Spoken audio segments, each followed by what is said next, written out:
मरां जे महबूब मां त कांधी औरत जाए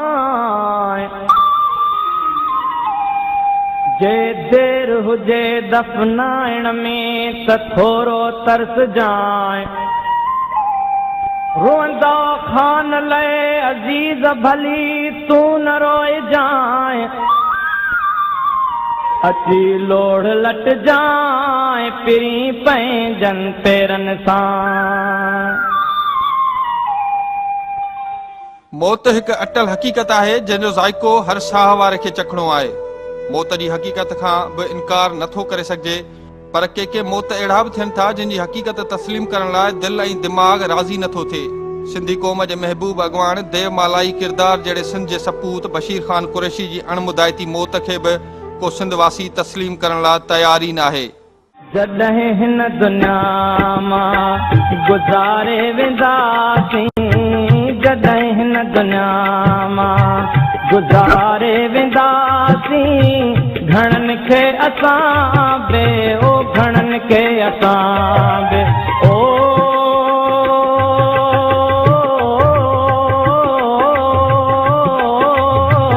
घणनि खे असां बे ओ घणनि खे असां बे रुआरे वेंदासीं, जॾहिं हिन दुनिया मां गुज़ारे वेंदासीं, घणनि खे असां बे ओ घणनि खे असां बे ओ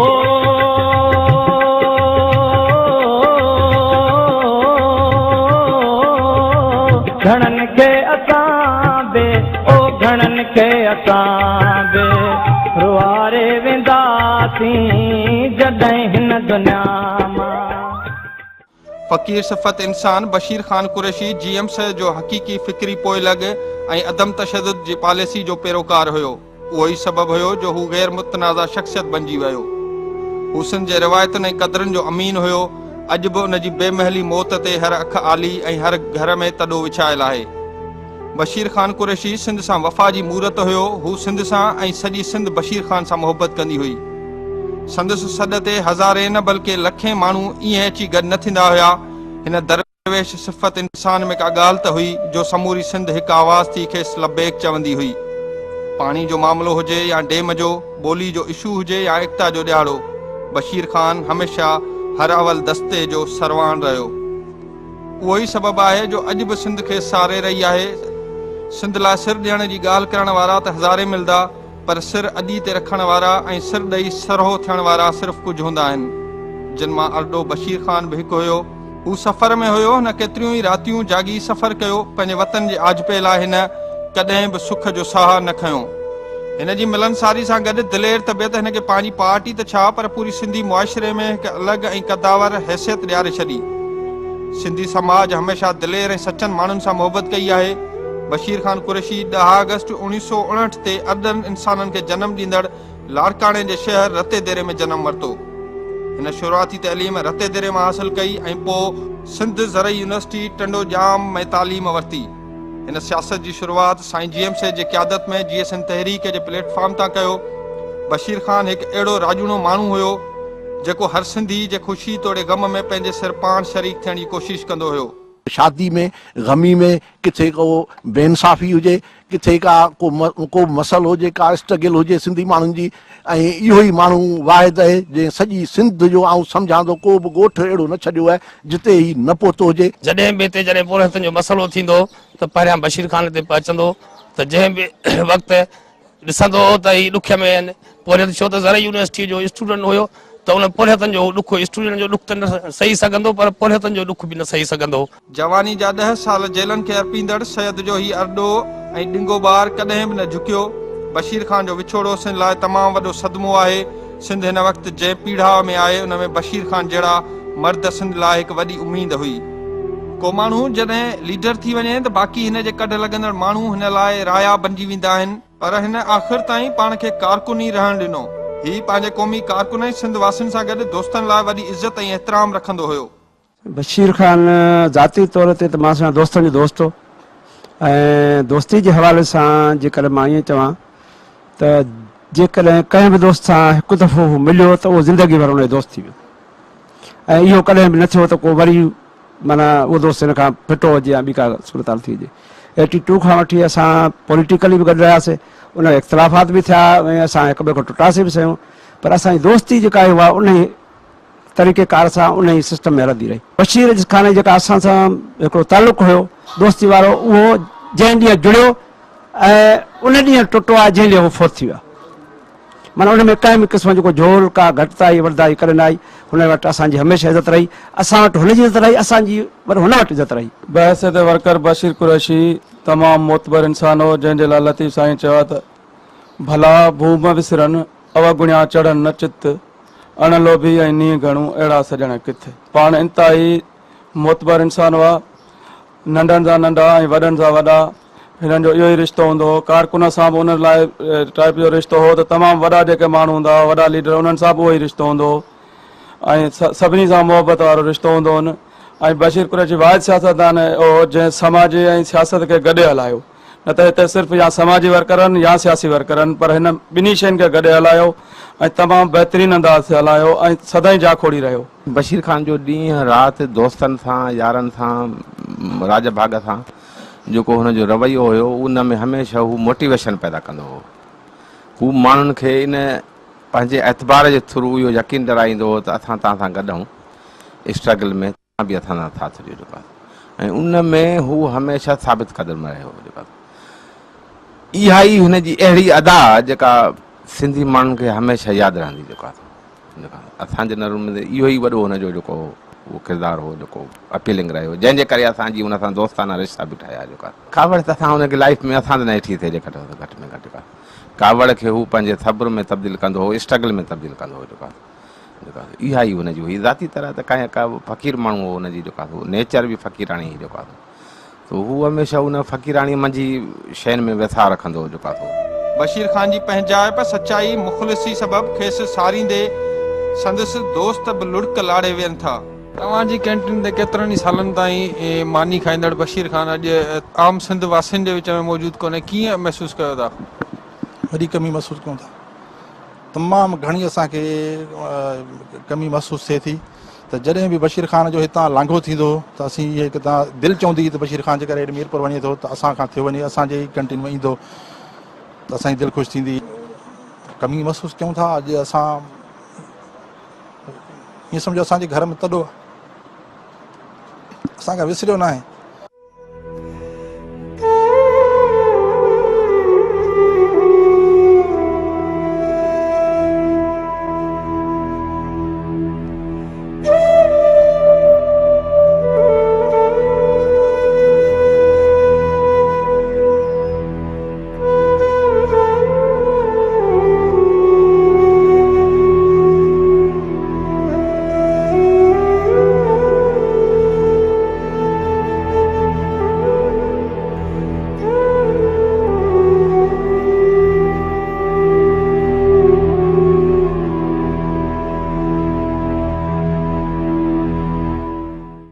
छोड़ो असांखे तमामु अज़ीज़नि जहिड़ी माइट, जीअं असांजो हिकिड़ो बच्चो पंहिंजो औलाद भाउ जीअं असां जुदा थी वियो हुजे, असांखे सम्झ में ई ॻाल्हि कान थी अचे हक़ीक़त में त सभिनी सम्झो असांजो हिकिड़े घर जो भाती हिकिड़ो असांखां जुदा थी वियो आहे। बशीर खान जी देवमलाई शख़्सियत सबबि जेको बि साणस मिलंदो हुयो त हू इहो दावा कंदो हुयो त बशीर खान सां हुन खां वधीक केर बि वेझो न आहे। असांखे नंढनि भाइरनि वांगुरु प्यार ॾींदो तमामु घणो। कॾहिं बि असां ईअं सम्झंदासीं त असांजे वॾे भाउ जी जाइ ते बशीर खान आहे, उनखे ईअं सम्झंदासीं। तमामु ख़ुशि मिज़ाज ऐं इज़त ॾियण वारो। हुन कॾहिं बि हिते या त अचे त ही फरमाइशूं या न, उहा सादी ज़िंदगी हुन ऐं उन हवाले सां असांखे तमामु घणो प्यारु कंदो।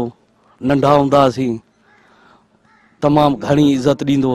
हुन वटि जेकी निवड़त हुई, जेकी हुन वटि जेको आजिज़ी हुई, जेकी हुन वटि आम माण्हूअ सां मुहबत हुई, भले कहिड़े बि पार्टीअ जो हुजे, कहिड़े बि तबिके जो हुजे, कहिड़े बि मज़हब सां हुनजो तालुकात हुजे, पर उन खे ईअं मिलंदो।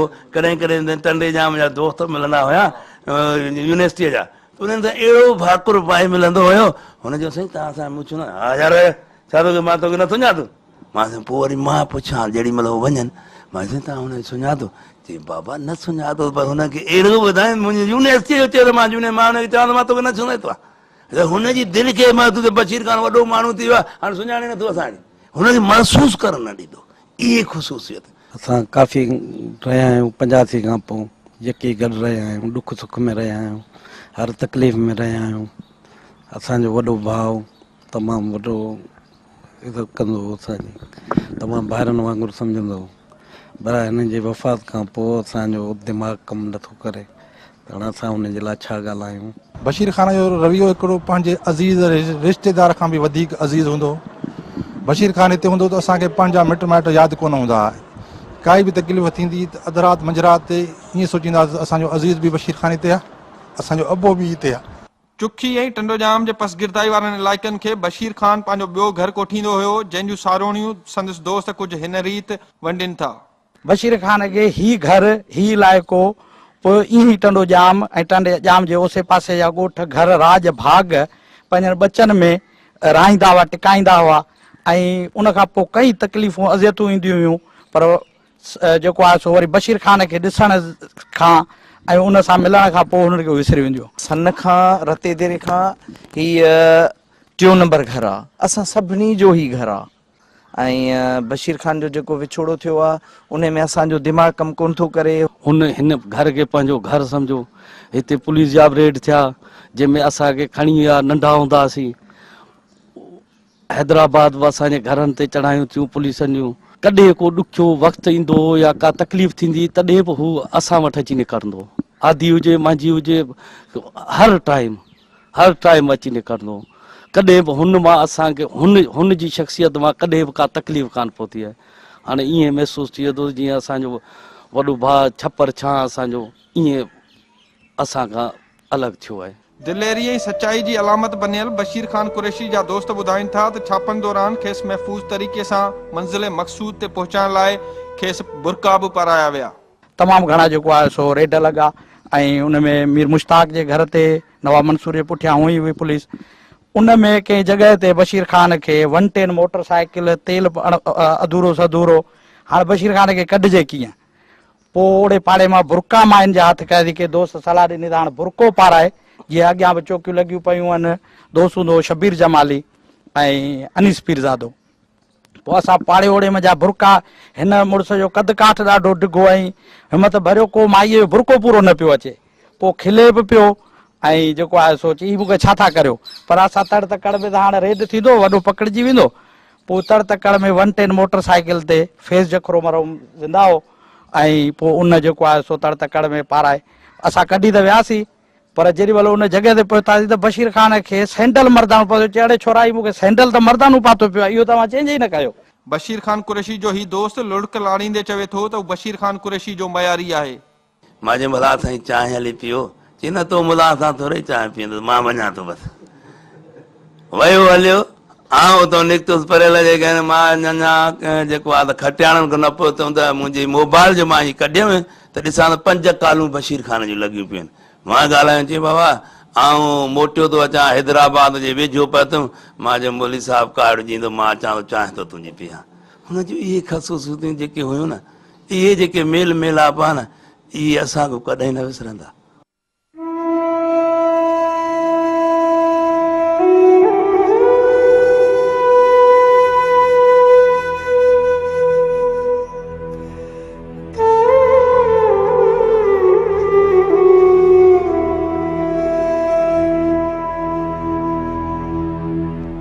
हाणे मूंखां इहा हुनजी शिकायत हुई त मूंखे मिले मूंसां घटि थो, इहो मूंखे वॾो ॾुख आहे। मुंहिंजो महबूब हो, सो आख़िर में मां हुनजो जेको आहे ईअं सम्झो गुनाहगार आहियां, जो मां आख़िर में हुनखे इलाही ॾुख ॾिनो। पर हाणे मां हुनजे लाइ इहे दुआऊं कंदुसि, अलाह रब्बुल इज़्ज़त हुनखे जन्नत फिरदौस में जॻह ॾे, ऐं इहे दुआऊं कंदुसि, या अलाह बशीर कुरैशी उहो हुयो जंहिं कंहिं मिसकीन जी उनजो अमल कंहिं मिसकीन खां मोहबत हूं, या कंहिं मिसकीन जी कंहिं उन जे अमल जे करे हुननि जूं सभु बख़्शिशूं कर। मां सभिनी पार्टीअ वारनि दोस्तनि खे बि चवंदुसि, तव्हां जेको बशीर खान खां सिखियो आहे, जेकी न्याज़ निवड़त उन ते तव्हां हलंदव, पंहिंजे सिंधी माण्हुनि जे लाइ हर शइ कई। इन करे हिन मां सभिनी दोस्तनि खे अपील पर ज़ोर अपील बि कंदुमि, उन जे सबक मां सिखी करे पाण खे जेको आहे त पंहिंजी अना, पंहिंजी जेको आहे त तमनाऊं, पंहिंजूं ख़्वाहिशूं ख़तमु करे ऐं बशीर खान वांगुरु माण्हुनि सां मुहबत कई त इनशा अलाह कंदो तव्हांखे सभु माण्हू उहा ई तव्हांखे मुहबत ॾींदा जेकी बशीर खान खे मुहबत ॾींदा। बशीर खान कुरैशी खे न सिर्फ़ टंडोजाम, चुखी ऐं पसगिरदाई जे इलाइक़नि जा माण्हू तोड़े ज़री यूनिवर्सिटी टंडोजाम जे लतीफ़ हॉस्टल जो रूम नंबर 6, 60 ऐं शहीद भुट्टो हॉस्टल जो रूम नंबर 1 समेत कैंटीन ते कमु कंदड़ पुराणा मुलाज़िम सारींदे पंहिंजा लुड़क रोके नथा सघनि।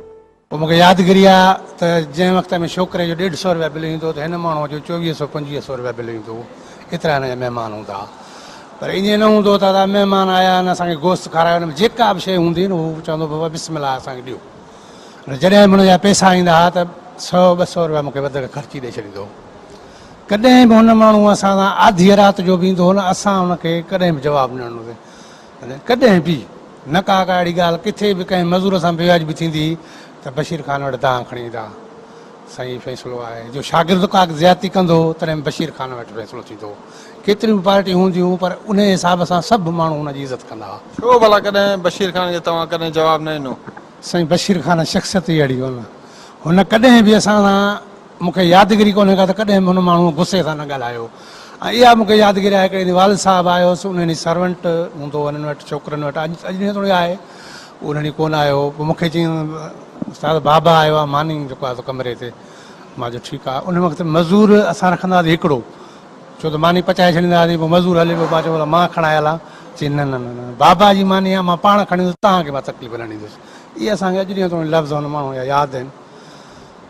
का बि केॾी महिल बि न असां माण्हू, असां सां न, मूंसां न, पर हर माण्हूअ सां उहो प्यारु कंदो हो, हर माण्हूअ सां, चाहे शागिर्द हुजे, चाहे मज़ूर हुजे, चाहे उस्ताद हुजे, कंहिं बि माण्हूअ खे हुन माण्हू तकलीफ़ न। कैंटीन ते कमु कंदड़ ही माण्हू बशीर कुरैशी जे हॉस्टल में रहण दौरान केतिरनि ई वाक्यनि जो ज़िक्र कनि था ऐं ॿुधाइनि था त ही महबूब अॻवान वटनि कैंटीन ते मानी खाइण खां पोइ पैसा न हुजण ते हथ में पातल वाच बि ॾेई छॾींदो हुयो। मेस मैनेजर हलाईंदो हो, मां बोरची हूंदो हुउसि, त मेस मैनेजर तमामु सख़्तु हूंदो हो, दोस्त बि हूंदो हुन पार्टीअ जे हिसाब सां। पोइ मूंखे यादगिरी आहे, बशीर साहिब खे चई दोस्ती पंहिंजी जॻह ते आहे, मेस जा पैसा तव्हांखे घणा थी विया आहिनि, पैसा ॾियो। पोइ हुन ईअं चई घड़ी लाइ ॾिनई, चई मूं वटि हींअर पैसा कोन्हनि, बाक़ी मुंहिंजी घड़ी तव्हां रखो। घड़ी त हुन न वरितसि। असां माण्हू हुन मां अॼु बि त छा, पर ज़िंदगी भर जेसिताईं असांजे सिसीअ में साहु आहे न, इन माण्हूअ जो असांखे यादगिरियूं ईंदियूं रहंदियूं। असांखे वधि में वधि ॾुख थियो आहे, छा था चई सघूं असां। बशीर खान विछड़ो असां ईअं सम्झंदा, असांजो सम्झो त घर जो भाती, जीअं सम्झो त पंहिंजो भाउ हुजे, पीउ हुजे, ईअं असां ईअं था चऊं असांखे विछड़ी विया आहे। टंडोजाम में रहंदड़ बशीर कुरैशी जे हिन पुराणे दोस्त जो चवणु आहे त गीदे में सिर्फ़ 50 रुपया हुजण बावजूद बि हू घरां निकिरी ईंदो हुयो, छो जो हू समूरी सिंध खे पंहिंजो घर सम्झंदो हुयो। बशीर कुरैशी कॾहिं बि पंहिंजी जेको आहे न, जेको लालच न रखी। बशीर कुरैशी 50 रुपयो खणी रते ते निकिरंदो, 50 रुपए ते रते ते निकिरंदो। मूंखे चई दादा मां हिकिड़े ॾींहुं 50 रुपयो खीसे में, उहो सॼी सिंध हुई बशीर। पोइ कराचीअ तां वेंदो, इहो तवका हुयो, तवकल वारो माण्हू हो। मुंहिंजा सॼी सिंध मुंहिंजी आहे न। मरा जय महबूब मां त कांदी औरत जाए, जे देर हुजे दफनाइण में त थोरो तरस जाए। मरा जय महबूब मां त कांदी औरत जाए,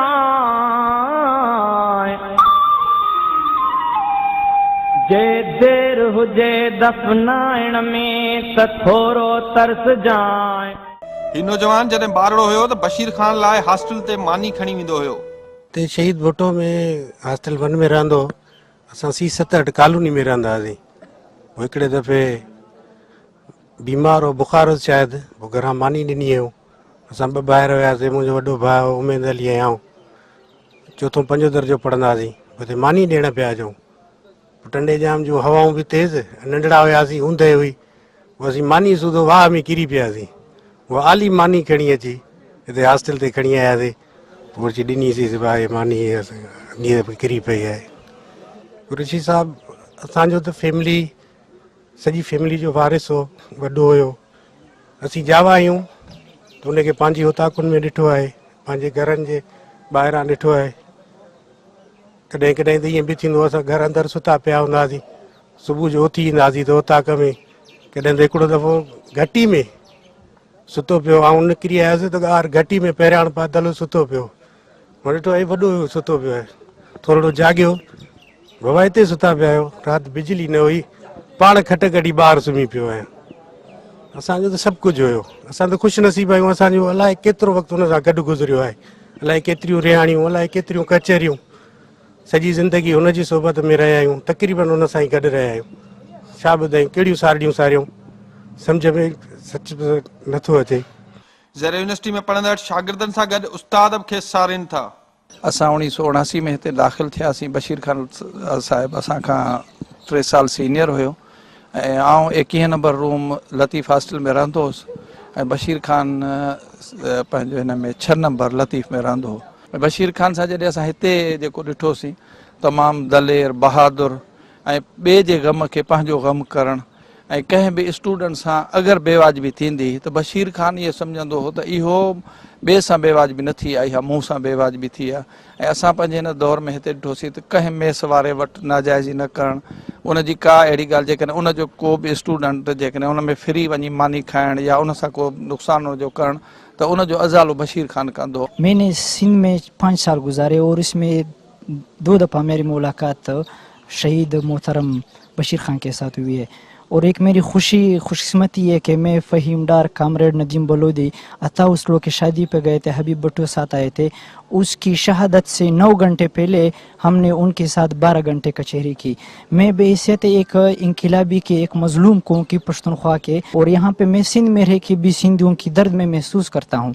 और वो खुसूसन मैं साईं जेम सैयद की किताबें मैंने पढ़ी है, जैसे मैंने देखा जो माडिटा है रिलीजियस न्यूट्रलिटी, और बशीर ख़ान की खुसूसन उसके लीडरशिप, उसकी तहरीक, उसके कामरेडों से मैं मुतासिर हूँ। क्योंकि वो बंदा जो है एक ही बंदा कामरेड बनाता था तो वो ऐसा होता था कि जो न बिकता है और न सजदा लगाता है, और अब के साम्राज्य के सामने जो है वो जे सिंध के सारे जियाले इकट्ठे हुए हैं। और आज भी मैं ये कहना चाहता हूँ कि पश्तूनख्वा स्टूडेंट ऑर्गेनाइजेशन, हम पश्तून कौम जो है सिंधियों की ये दर्द, सिंधियों की इस गम में हम बराबर के शरीक है, और सिंधियों की ये दावत देते हैं कि बाबा खुदा को मानो, एक हो जाओ।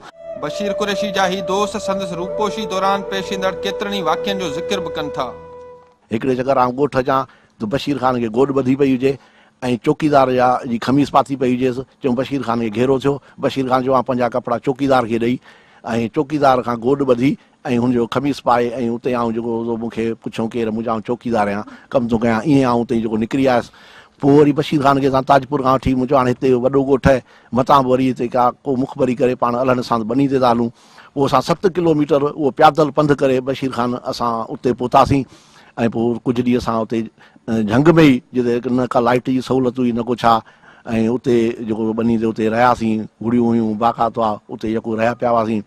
ऐं ॿिए हिकिड़े चकर ज़र यूनिवर्सिटी में ईअं ई घेरो थियो पुलिस जो। पोइ राति जो असां 12-1 बजे निकितासीं। जीअं असां निकितासीं 2 टे दोस्त असां गॾु हुआसीं, मरहूम फेस जखरो असां सां गॾु हो। पोइ उन जो ॻोठु पहुतासीं त जीअं असां 8-9 मील पंधु करे पहुतासीं त उते फेस जखरो वियो मरहूम, घरां खटि खणी आयो। आऊं ऐं बशीर ख़ान कुरैशी ऐं असांजो मरहूम दोस्त मोहम्मद दिलिंद ऐं हिकिड़ो लाड़काणे जो दोस्त नज़ीर जमाली, त उन हिकिड़ी खट ते असां 4 ॼणा लेटी पियासीं बग़ैर वेहाणे बिस्तरे जे। जेसि ताईं हू ॿी खट खणी आयो त उन खां अॻु में ई असांखे निंड अची वई। त इहे जिदोजहद जा बशीर ख़ान जा जेके दौर हुआ। ऐं उन खां पोइ हिकिड़े चकर मूंखे यादगिरी आहे त ज़र यूनिवर्सिटी में घेराव थियो, जंहिंमें गुलमोहन जखराणी ॿिया दोस्त गॾु हुआ, 22 ॼणा असां दोस्त गॾु हुआसीं। ऐं सुबुह जो सवेर असां कंहिं अञा नाश्तो ई कोन कयो, असांखे घेरो थी वियो। पोइ उते निकितासीं, हिकिड़े ॻोठ में पहुतासीं, 22 ॼणा पुलिस जो घेरो असां टोड़े, ऐं SP न्याज़ी जो जेको दौर हो उन सॼी यूनिवर्सिटी खे कड़ो चाढ़े छॾियो। पोइ उन ॻोठ में पहुतासीं, असांजो असां बुखायल आहियूं, असांखे मानी आणे ॾियो।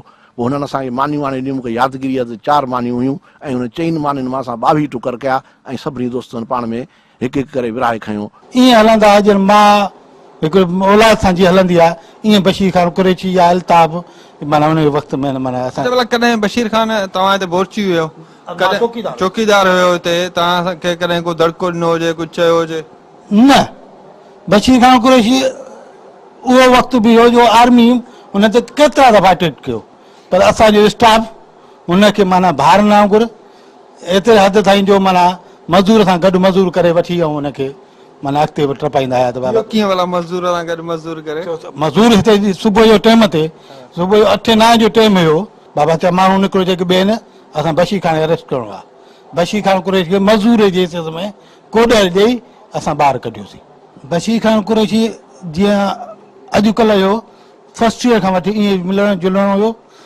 निहायत लिहाज़ सां इख़लाक़ सां उन जो उन वक़्तु जो दोस्त में रिंद इल्ताफ़ तुनियो तमामु सुठा हुआ बहितरीन माण्हू हुआ ॾुख सुख में सिंध जे आजपे ऐं मज़ाहिमती तारीख़ जे अमर किरदार बशीर कुरैशी खे नामियारा फनकार बीजल सिंधी ऐं ॿिया बि लफ़्ज़नि जी भेटा पेश कनि था कोनाग सरापे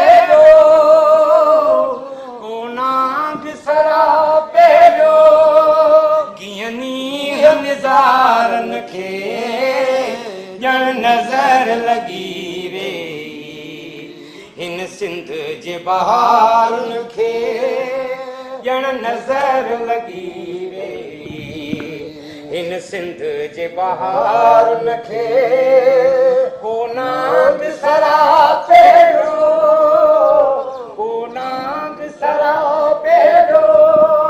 कीअं नीह निज़ारनि खे ॼण नज़र लॻी रे हिन सिंध जे बहारुनि खे ॼण नज़र लॻी रे हिन राहत जे रमिया रोला कई ॼाण नथा गरी रात मथन गुज़री गरी रात मथन गुज़री साकात सितारनि खे ॼण नज़र लॻी रे हिन सिंध जे बहारुनि खे ॼण नज़र लॻी रे बशीर खान जे दोस्तनि जो चवणु आहे त हू सचो खरो ऐं ज़बान जो पको हुयो जेको पंहिंजे चयल ॻाल्हियुनि तां कॾहिं बि पोइते न हटियो जेल में हूंदे या जेल खां ॿाहिरि पाण हमेशह जदोजहद में ई रहिया हिकिड़े दफ़ा जेल जो 96 जो वाक़ियो आहे त बशीर कुरैशी जी तबियत ख़राब थी वई सभिनी क़ैदियुनि एहतजाज कयो त बाबा बशीर कुरैशी खे कराची इलाज लाइ मोकिलियो कुझु वक़्त खां पोइ सरकार उहो मुतालबो मञियो ऐं बशीर कुरैशी जॾहिं जेल खां ॿाहिरि पियो वियो त वरी बि सभई कैदी जेल जी माड़ीअ ते अची रोअण लॻा असां पुछंदो बाबा छो था रो चवंदा हाणे वॾो हिन जेल मां वञे पियो असां ते वरी जेल अमलो ज़ुल्म कंदो ऐं असांजी करे हिते वाइर कोन कंदो त माना त पाण जेल जे अंदरि हूंदे बि सियासी जदोजहद में हूंदा जॾहिं ॿाहिरि वेंदा तॾहिं बि सियासी जदोजहद में हूंदा बशीर खान त एतबार हो कॉम्प्रेस सियासत जो कंप्लीटली बशीर खान हिन कॉम्प्रेस सियासत जो एतबार गेन करे वरितो एतबार ईअं सम्झो जेकॾहिं ॻाल्हि थींदी त वञी ॻाल्हि दंग बि बशीर खान ते कंदी ऐं स्टार्ट बि उतां थींदी जो हिन वक़्तु सुञाणप थी वियो कॉम्प्रेस तारीख़ जी साईं खां पोइ माना बशीर कुरैशी वियो जेका सुञाणप थी वियो ही फनकार बशीर कुरैशी जो पसंदीदा कलाम ॻाए खेसि भेटा पेश करे थो नथो जो सिंध ले लड़े नथो जो सिंध ले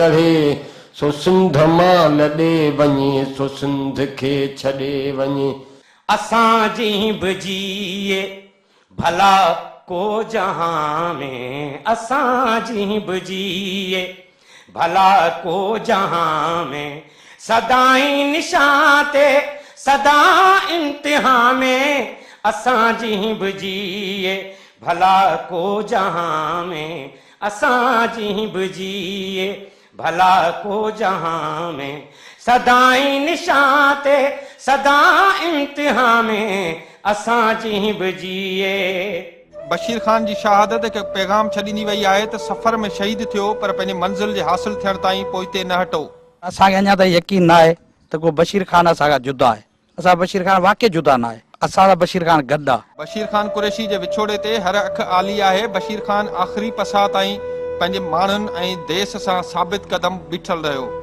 बशीर खान कुरैशी खे हीअ सिंध कॾहिं बि विसारे न सघंदी बशीर खान जे विछोड़े ते सिंध अमड़ खां संदसि हिकु बाहिमत ऐं दिलेर पुटु विछड़ी वियो जेको लफ़ाज़ी ते यकीन रखण बदिरां सिधी ऐं खरी ॻाल्हि कंदो हुयो।